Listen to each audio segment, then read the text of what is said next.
All right. Good evening, everyone, and welcome to this week's episode of Tea with Doug G.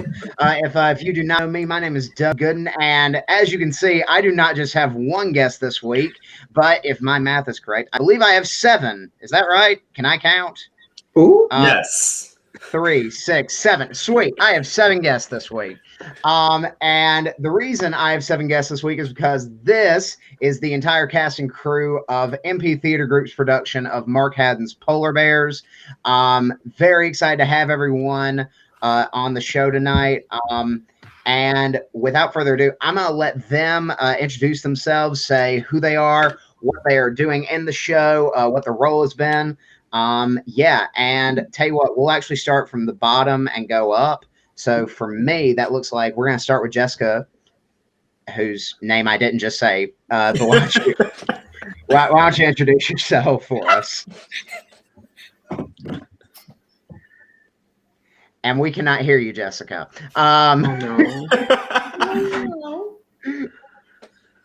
It's okay. It's okay. We're just going to take a second. We're going to figure out what's going on with Jessica's mic. Until then, though, let's take just a second. Let's go one line up. And we'll start going left to right. So we'll start with a checkerboard background over here. So that I don't give away anyone else's name, and I'm going to text Jessica and figure out what's going on. All right. Well, thank you very much, Doug. My name is Lucas Keener. Hello. And I am the resident Jesus. I will be playing Jesus in this production of Polar Bears. Sweet. And then we'll go left to right. So, yeah. Hi, my name is Rayvon Love, and I am playing the role of John in Polar Bears. Very nice. Very nice. And I'm Diane Morris, and I'll be playing Margaret Lewis. Very nice. All right, sweet. Jess, try it again. I'm Jessica. Yay! There we go. Yes. I'm Jessica Stromberg, and I'm playing Kay. All right, and then we'll go upper right-hand corner, and then we'll go upper left-hand corner. There was a much easier way to do this. I just didn't do it that way. Hi, I'm Kamron Moshtael, and I'm playing Sandy. And I am Hannah Fordham, and I'm the set designer for the show. And then the lovely lady on my left, or actually left. Hi, I'm Amberley Harris, and I am the stage manager for the virtual production of Polar Bears. Yes. Very excited to have everyone on here. And okay, I'm Doug Gooden. I'm the director of the show. If you haven't caught on to that yet, I'm sorry. But yeah, I'm very excited to have everyone on here. And without further ado, I think it's best that we just dive headfirst into these questions that we got. We got a lot of great questions. First question, I believe it's from Mr. Ben Tankersley. And the question is, what is your favorite type of bear? With a show like Polar Bears, what is your favorite type of bear? And this will be a toss. This will be a toss up. So whoever would like to answer first. Black bear, best kind of bear, hands down. All right, Do they count as bears? Red pandas? I mean, red pandas 100% count as bears. They are adorable bears. They might be like little raccoons, but it's okay. It's okay. That is also my answer. All right, we love to see it. Rayvon, Lucas, Diane, y'all got anything y'all would like to add to the bear discussion? Teddy bears. Yeah, no, yeah, teddy bear. What she said. I was going to say my childhood teddy bear. Solely and entirely. Totally. The disrespect that teddy bears have gotten. I can't. Panda bears are cute too. I'm gonna get behind Ben Tankersley comment in the chat, which is koala bears. Also, sorry, I got this wrong. Ben Tankersley did not submit that question. Reese Howell submitted that question, so thank you, Reese. Yes. All right. However, Ben did put this question in here, and I have thought about it since he posted it. So if anybody's got a really good answer to this, let me know. If you had to cast this show, Polar Bears, with actual animals, what animals would be in the cast? Ben, What? What are you talking about? Anyone? Yes, Lucas. Lucas. Okay, maybe this is really rude, and this is rude. I would want to cast Sandy as a pig. Because he's kind of a pig. You're not wrong. Okay, hear me out. Well, Kay is a cat. Honestly, Okay. I'll take I that. agree with. John is a snake. Damn. I stand by that. I think Kay is the What if Tasmanian Jesus devil. would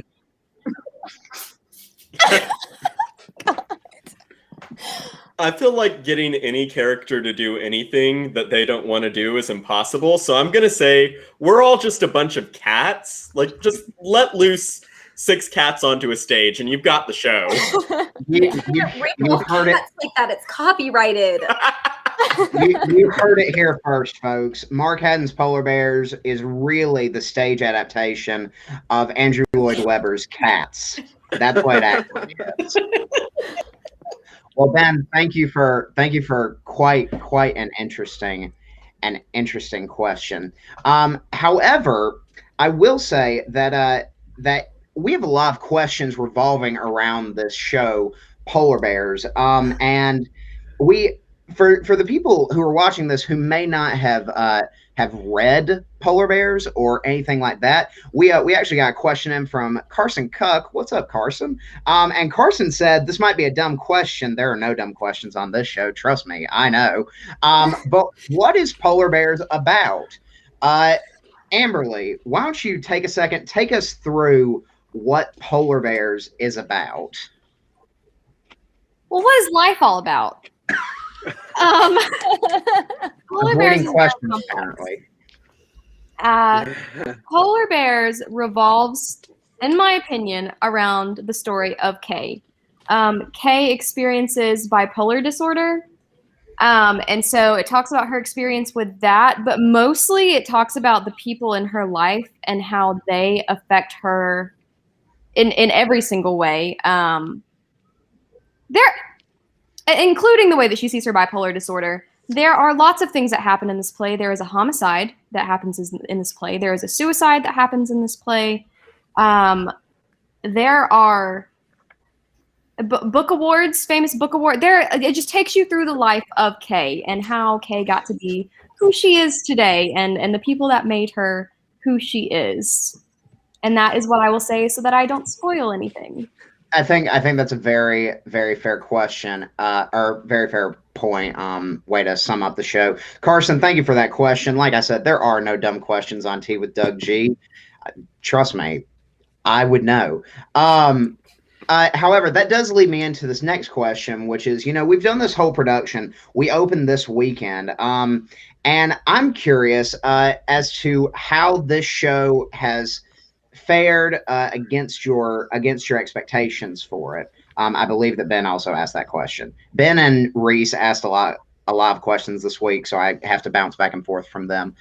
But yeah, how has the show sort of met or fallen short or exceeded your expectations? Jess. So I was really excited about the show because I knew it was Doug's one of his favorite shows, and then I read the script and I was like, oh, this is really depressing.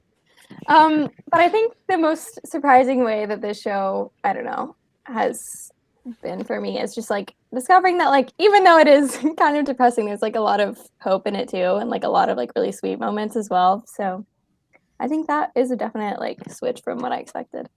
Yeah.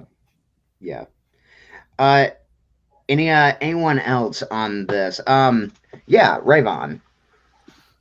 Yeah, I think very much like Jessica. First of all, I thought the show was about polar bears, and as I was reading through the script, I still really don't know why it's named Polar Bears, but it's neither here nor there. I think it has more character. It's more rounded than I thought it would be. I think rehearsing it with these fabulous people has kind of created a nice flow that I wasn't expecting. Yeah, I think that's Hannah. I was just gonna say, I love this show, honestly. Ever since I got to work on it with Doug for an acting class, we worked on the show together, and I've loved it ever since. So I was super excited to get to set design for it, and I had all of these crazy ideas for an amazing set for it, and then the production got moved online, which was kind of sad, but it was kind of sad, but it has been such a pleasure to see all of these lovely cast members bring this show to life, which kind of like makes up for the fact that I didn't get to do like a real creative big set design, is seeing all of these lovely cast members bring these characters to life. What I'm hearing is we need to do this again next year. Ooh, okay, I don't know about next year. Give me like a gap here, because like Jessica said, this is, I think I've told all of y'all this is my favorite play ever written. And as Hannah mentioned, I have become obsessed with it while in college, and have suggested it for any scene I've ever had to work or the like. So it's been really interesting to see how this show has sort of grown and developed over the last, we started rehearsals in end of February, beginning of March, seems like. And it's been really interesting to see how the show has grown and shifted from what I just thought of it, just doing a couple pieces of scene work with it. So yeah, it's really fascinating, because even now, going back to the show, finding new pieces again and again is really fascinating. Also, thank you, Deb Salter. We are cute. But yeah. Well, now, so Hannah, you touched on a really good point of the fact that sadly we just could not get the timing right of this show. We managed to schedule it at the turnaround time where things are starting to open up, but also like you can't get together and put a play on in person. So for Amberley and Hannah, what has it been like working on the technical side of a virtual production as opposed to, an in-person show? Both of you have worked with me on in-person shows before. So how has this been for you? Like I said in the last question, the set design side, honestly, when you go from what you plan to be an in-person production to a virtual production, set design goes from what could have been a lot of work to virtually no work, because unless you're going to build personal sets for each person in their own group or in their own room, which would be a little crazy, but I mean, not completely undoable. There's not a ton you can do other than like green screens and that kind of stuff. And like directing what people put as their background. Other than that, there's not really much you can do in terms of set design, really. So I've mostly just been kind of like helping out Doug in any way that he needs with like tech stuff, just getting things that he needs for the show, and Amberley also anything that they need for the show, since I haven't had a ton of design work to do. So yeah. And I will say Hannah has been incredible on that end, especially since I called her randomly last, what was it, Saturday or sometime like that, and asked for pallets, just out of the blue, and she was able to get them for me in a day. I just realized that I said that online. It was totally legal. I actually don't know how she got them, but it was totally legal. However she got them. Amberley, why don't you talk for just a second? Sure. I'll take it from here. Life is really funny sometimes where you learn things exactly at the time you need to learn them. It's the case for this show. So I'm actually in a class right now where earlier this semester we did a whole unit on OBS. If you don't know what OBS is Open Broadcasting Software System. Sure. one of the S words. You you take, for example, a show, and then you broadcast it through the OBS system. So from Zoom to OBS to, for example, Facebook Live. If I didn't have that background knowledge, I would be completely and utterly overwhelmed right now, because I've said it once and I've said it again. Nothing hurts me like OBS, and that is with a class on it, including with the class. So I'm really fortunate to have already had that. OBS, it kind of works like cinematic language in a way that you are an editor in real time. You can choose where people are and what they look like and what filters to add and how long fades should be. It works much like if you've done a lighting or soundboard before, right from your computer. Yeah. Yeah. And like Amberley said, nothing hurts like OBS. Nothing hurts like OBS. It actually sucks. But moving aside from the technical struggles of this show, and moving towards the cast element, you know, the rehearsal process for this has been, in a word, insane. We've done a lot of work in a very short amount of time. But Reese Howell sent in this question, and she wants to know what was our favorite story from rehearsal, or our favorite moment. I personally think I know what it is, but I don't know if everyone else agrees with me on it. Yes, Amberley. One of my favorites is that the last in-person rehearsal that we had. So Kamron was so generous, and he went and he bought us a bunch of water guns for because we occasionally have an in-person rehearsal to work on chemistry. And we were going to a 5-minute break, and I went to get some water, and I turned around, and everyone had a water gun, and also they were full. All of a sudden, also they were attacking each other with the water guns, and it was a blast. It was such a blast. It was such an impromptu water gun fight. And I wish COVID wasn't a thing, so we could have more in-person rehearsals. I thought that was a really sweet moment. Yeah. Anyone else? Diane, Rayvon, favorite moment from rehearsal? Well, the same rehearsal. We all had to run around like chickens because the rain was coming in from both sides. Yep.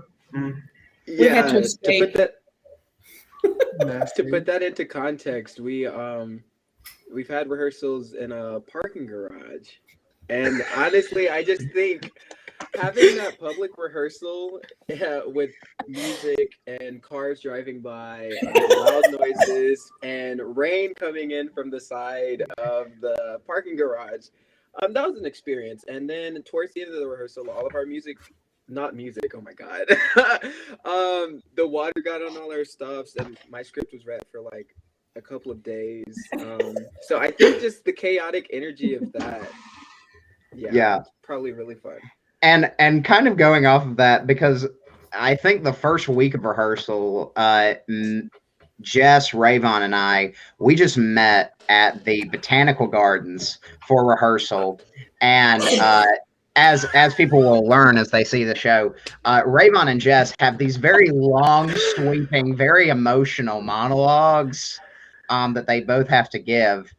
And doing that in the middle of a public park with very interesting material being said. While there were children around.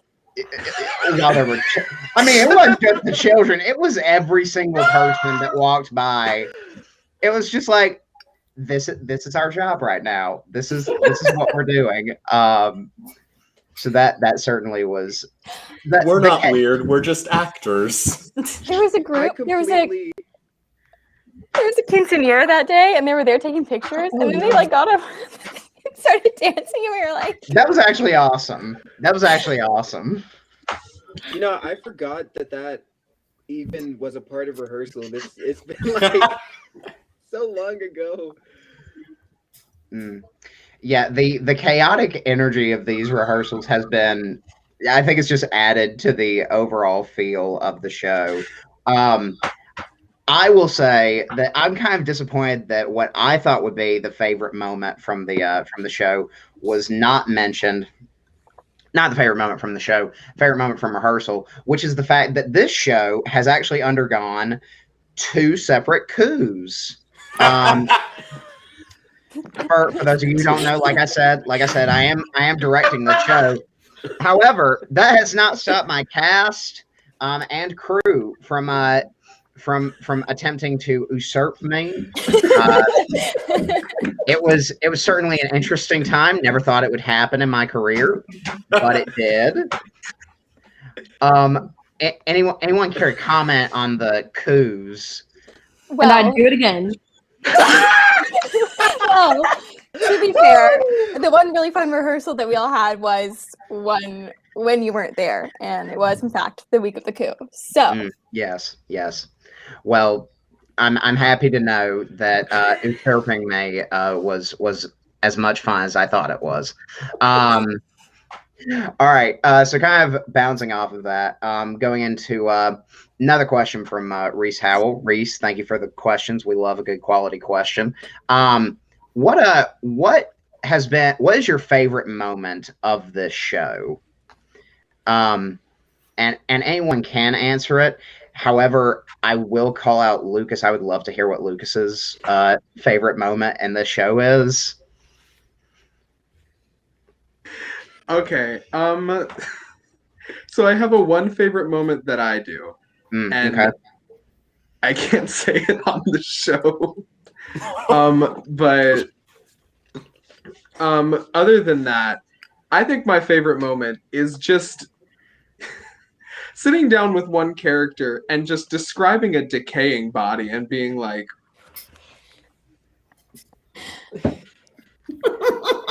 this is it. What about it? Look at it. This is it. I rip a nail off it and I'm like, good times, good times. Yeah. Anyone else favorite moment from the show? I actually have 2 favorite moments. Yes. The first favorite moment is scene 16, where we just create a massive fire. That's the entire scene. Okay. Context. Spoilers, fire. No context. No context. It's just arson, pure arson. We do not create arson.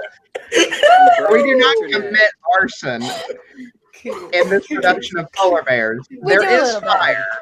There is fire. It is controlled fire. We hope. We haven't actually rehearsed it yet.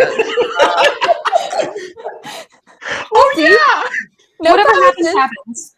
Might be controlled, might not be. But it's okay. Look, we've got 3 days until we open. It's okay. We're gonna rehearse it. Plenty Just of make sure your time. hair's pulled back, Jessica.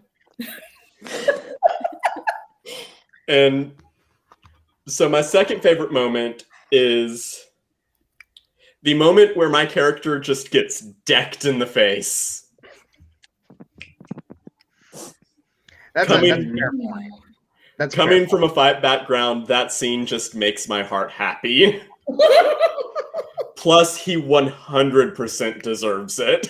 Yeah, Sandy gets called out, gets yelled at, gets punched, and yeah, he deserves it. Every single time he deserves it. Love you, Kamron. It's just your character. I hate my character too, but I love playing him. Oh, I've played him. He's so much fun. I will make a quick note of my moment of stupidity today. When we were trying to figure out how to make that punch work, I whispered to Kamron from off screen, I can just punch from off screen. And Kamron goes, yeah, Rayvon's fist is going to change from black to white.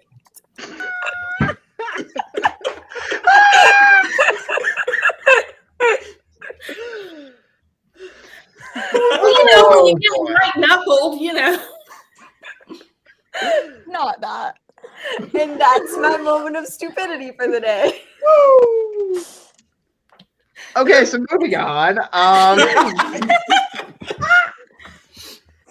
Oh, good Lord. Goodness. All right. So anyone else favorite moment of the show? All right. Sweet. Yeah, go ahead. I just have to say I completely enjoy losing my mind. Same. In Fair. all the ways, yeah. That's fair. That's fair. All right. So we talked about one of the things that we did do to kind of change up our rehearsals for this show, because it is entirely virtual, is we tried to have as many in-person rehearsals as we could, mostly to help build chemistry and establish that dynamic between the cast off screen so that it would show on screen. How do you think that y'all have been able to build chemistry and relationships in this show in spite of the flagrant lack of just face-to-face time? Yeah, Rayvon, I would love to hear your answer. I would also love to hear Jess's answer, and then anyone else who would like to answer, by all means. Yeah. So I will say, as you mentioned, we did have a little bit of cheating. Jess and I spent some rehearsals in person trying to build that chemistry. But even outside of that, and even with the rest of the cast, even before we met for our first in-person rehearsal, I felt like everyone involved brings their full personality to the Zoom rehearsals. And so even without like having that physical connection, I feel like I have a very strong chemistry with this cast. And I think that's just because everyone's an amazing and bright person. That was such a sweet answer. I mean, I agree. I think that I think you said it best. I think everyone in this cast has an incredible, really bright, really wild personality, and everyone's really brought that to in-person rehearsals and online rehearsals. And we've had a lot of moments like water gun fight where we all just really got to bond and like have fun together. But Rayvon and I did have one rehearsal where for 4 hours we sat like knee to knee and held hands and just stared into each other's eyes.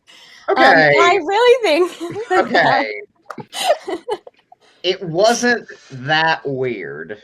They followed COVID guidelines, right? We also followed COVID guidelines, except for when we didn't. But but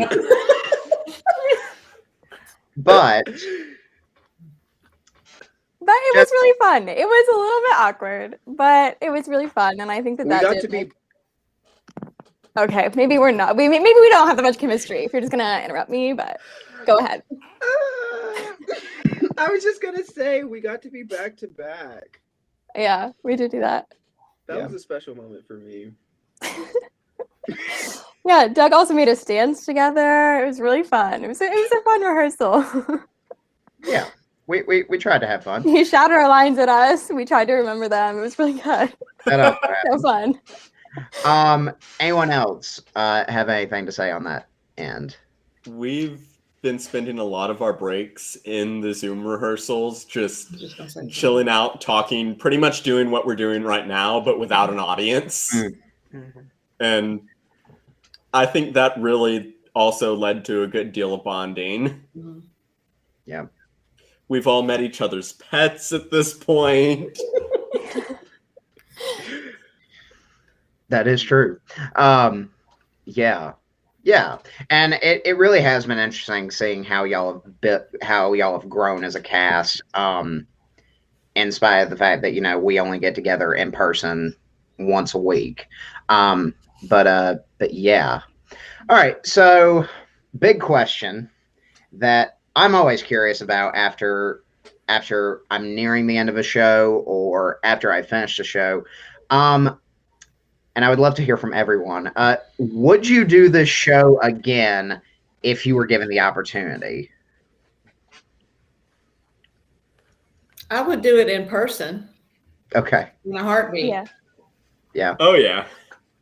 I would 100% do this show again. I would love to be able to get some of my set designs like out into the world for this show because I have so many ideas. I've read the script so many times. I have so many ideas. I would also love to act in this show. Like I think that would be super fun. Probably not at the same time. I tend to do that to myself. I tend to try and act and do tech for a show at the same time and then get very overwhelmed. But I think it would be very fun to do either.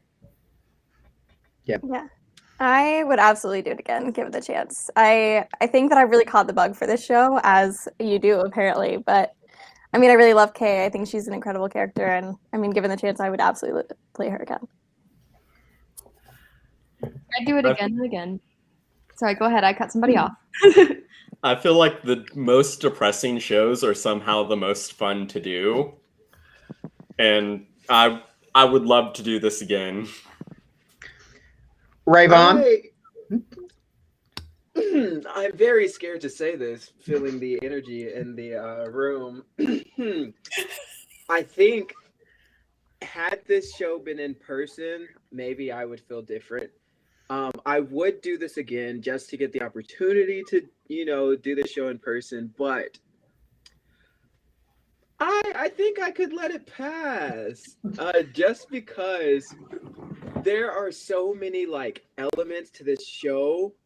Like even the first day of rehearsal, I don't know if I'm spoiling this, but the play doesn't happen in chronological order. It happens in sparse things. And so just trying to figure out the timeline of the play, and I just feel like there are a lot of question marks. And that might be exciting for some people, but that's really frustrating for me personally. So I would pass. Which How long? That's totally fair. To be fair, Rayvon's absolutely right. We spent an entire rehearsal trying to figure out what the timeline of this show was. We spent 4 hours. Yep. We argued so much too. We each came in with our argument and then hashed it out. It was great. And then Lucas, would you do the show again?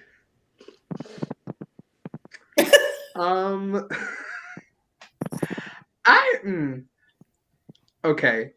Yeah. I would like to be on production side, and I would like for everyone to really try their best to have a British accent, and just I'd kind of love for it to be terrible, but I'd also love for it not to be terrible. I don't know. I'd love to hear that. So on that note, for those of you who don't know, Mark Haddon is a British author, and this play, the way it's originally written, is incredibly British, So British. Absurdly British. So British. Given the fact that I am not an expert in accents, I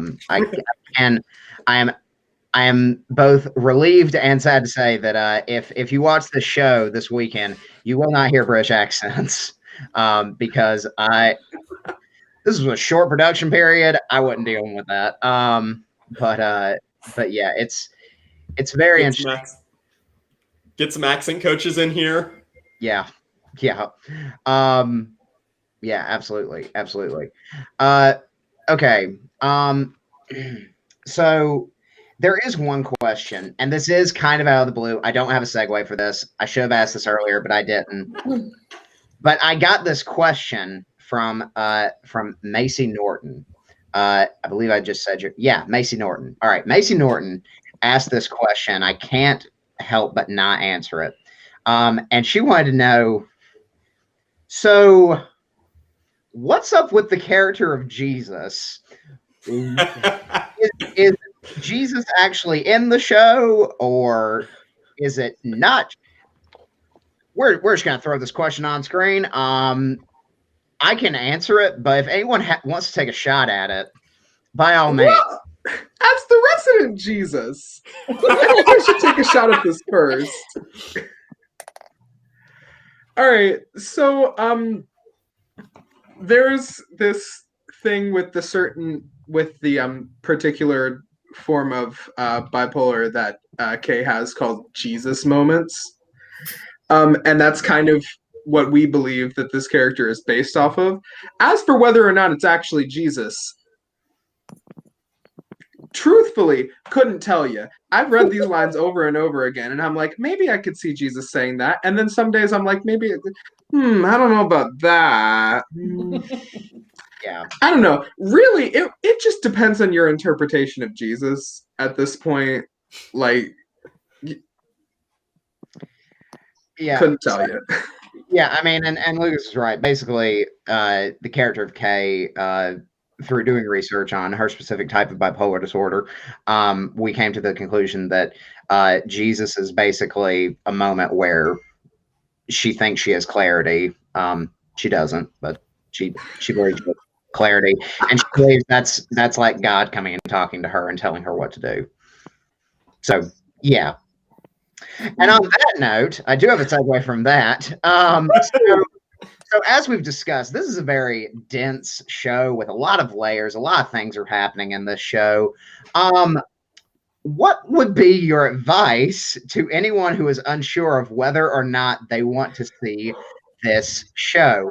Now, as a director who is hired by MP Theater Group, I should say, if you think you can handle this show, by all means, come and see the show. It's a great show. These actors do a phenomenal job. However, Amberley, you're also muted. Okay, there we go. Didn't want to work for me. If there are trigger warnings for the specific types of things that are in this show, if you are someone you identify with having a mental illness, this could be triggering for you. If you are someone who is triggered by the thought of violence, this show may not be for you. Any sort of death, this show may not be for you. Am I missing anything? I don't think so. I think you touched on everything that this show has in it. I should preface, I love this show. I love it dearly. However, I will also say it's the most depressing show I've ever read. Yes, Amberley. Strong language. If you are offended by strong language or under the age of 16, please don't come to the show. I love you, but please don't come. Yeah. I'm gonna back that one up as well. Yeah, this is a very good show. These actors do a phenomenal job. However, please do your due diligence and check and make sure that you're down for what this show entails, because it's a lot. It's very good, but it's a lot. Yes. Got a trigger warning. Sexual content. Thank you. That's it. Oh, yeah. Yeah. Layers upon layers upon layers. But yeah. Well, y'all, kind of winding down this conversation that we've had right now, and having a great time. Having a great time through it. I do have one question, and then I don't know. I'll come up with another question to close this out, because this isn't really a closing question. But anyone who wants to take this, so we've been talking about the show Polar Bears all night. Where can people see Polar Bears, and when can they see Polar Bears? Anybody want to take a crack at it? Ooh. Please tell me one of y'all know the answer to that. I know the answer to it. Please tell me one of y'all know the answer to Hold on. Just go to sleep and it will appear to you in visions. Wade McGlamory, if you're watching this, sorry. I'm so sorry, Wade. You can go to emptheater.org/buy-tickets. Tell them, Diane. And it is streaming on Facebook. It is streaming this Friday and Saturday. Friday and Saturday, 2 evening shows at 7:30, and then Saturday afternoon at 2:30 p.m. for a matinee. It's a lot of fun. It's a really good show. It's just a really heavy show. For my cast of Polar Bears, if you could sum up the show in one word, your pitch line your pitch word for this show, what would you say? We'll just go across the screen. We'll start with Amberley, and we'll go all the way down to Jessica.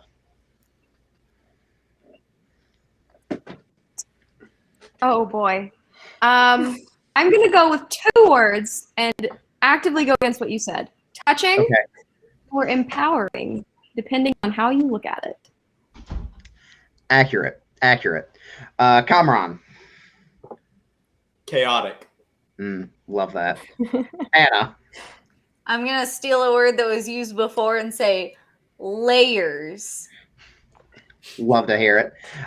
We'll just go down. Diane. Deep. Rayvon. 2 words, loosed screws. Accurate. Lucas. Me. No, I'm kidding. I'm kidding. No, I wild. Also, you to an extent. I mean, ain't cast as the son of God for nothing. No. I'm sorry. Jessica. Depressing but beautiful. Love to hear that. And with that, that's going to wrap us up tonight for Tea with Doug G. My lovely cast and crew, did y'all have a good time? Yes. All right. Woo. Awesome. And everyone, thank you so much for everyone in the chat. Yes, for my mother who needed to hear, you can go to MP Theater Group, I believe .org, to buy tickets, and you can buy them that way, or you can buy them directly from Facebook. If you go to the MP Theater Group Facebook page, and go to the event, you can purchase tickets there as well. Thank you again for everyone in the chat, in the comments. Ben, thank you for all of your questions. I'm not going to respond to your last question. I'll text you that answer later.